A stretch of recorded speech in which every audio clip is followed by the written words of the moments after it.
When thinking about important qualities of human nature, what comes to mind?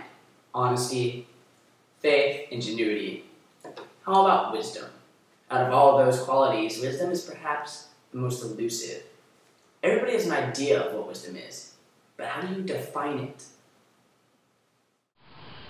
Join us on our quest as we traverse the globe, traveling through time, transcending culture and custom, in the search for the answer to the question, what is wisdom?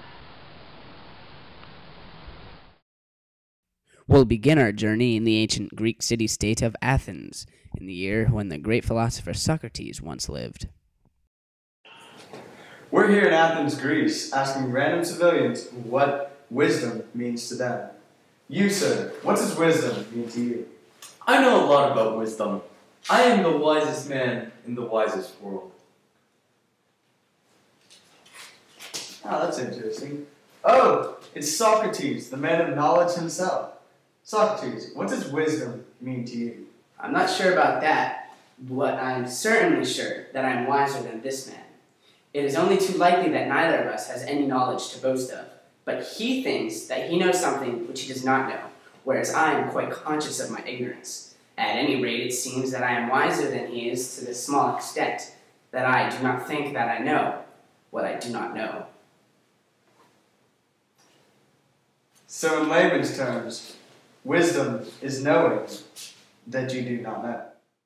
The next stop on our journey is to mid-16th century France. We're here in Paris, at the time of the Renaissance, when wisdom was born again in the West, asking people if they would consider themselves wise. Young man, do you consider yourself to be wise? Yes, I would consider myself to be wise. I often study the words and ideas of old Greek philosophers, and I have adopted these ideas, and in doing so, I feel I have adopted the wisdom of the philosophers. I would have to disagree.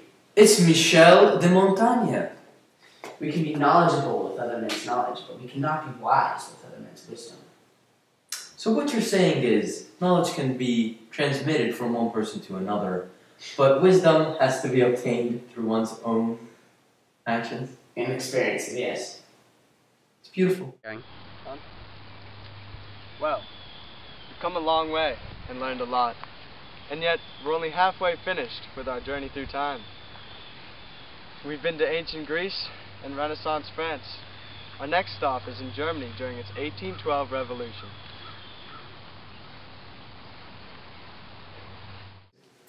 I'm standing here with Johann Wolfgang von Goethe, a leader in the German Revolution of 1812. Johann, when thinking about wisdom, most people think of the Greek philosophers, or the philosophers of the Renaissance. Would you consider these individuals wise? Yes, I would consider these individuals wise. What about their wise thoughts? Do you think it's worth thinking about these thoughts? And how can we make these thoughts truly our own? Well, all truly wise thoughts have been thought already thousands of times, but to make them truly ours, we must think them over again honestly, till they take root in our personal experience. That is very wise. For our next stop, we stayed in Germany but traveled over a century into the future to the year 1921. I'm sitting here on a bench in front of this beautiful German estate with the one and only Albert Einstein. It is a nice day out. So Einstein, I've learned a lot about what wisdom actually is, but how does one acquire it?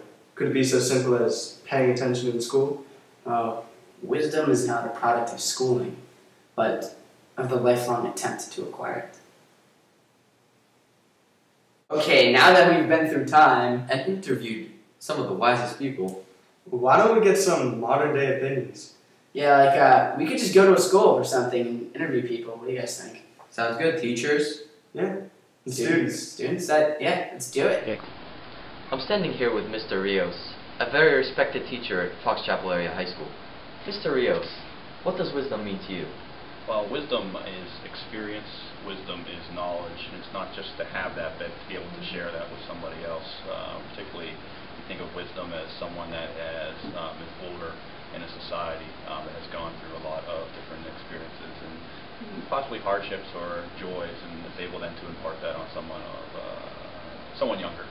What a great definition. Thank you very much. Through our journeys, we have discovered that a wise person is not simply one who has knowledge, but one who admits to their mistakes, and in turn uses the experience and good judgment that they have gained to guide others through life. After many interviews, there's only one more thing to ask. What do you, the viewer, believe wisdom is? Well, after traveling through time and interviewing some modern-day people, even in the school, I think that we've all learned it's not about what wisdom means, it's about what wisdom means to you. Thank you. I hope you enjoyed this report, and goodbye for now.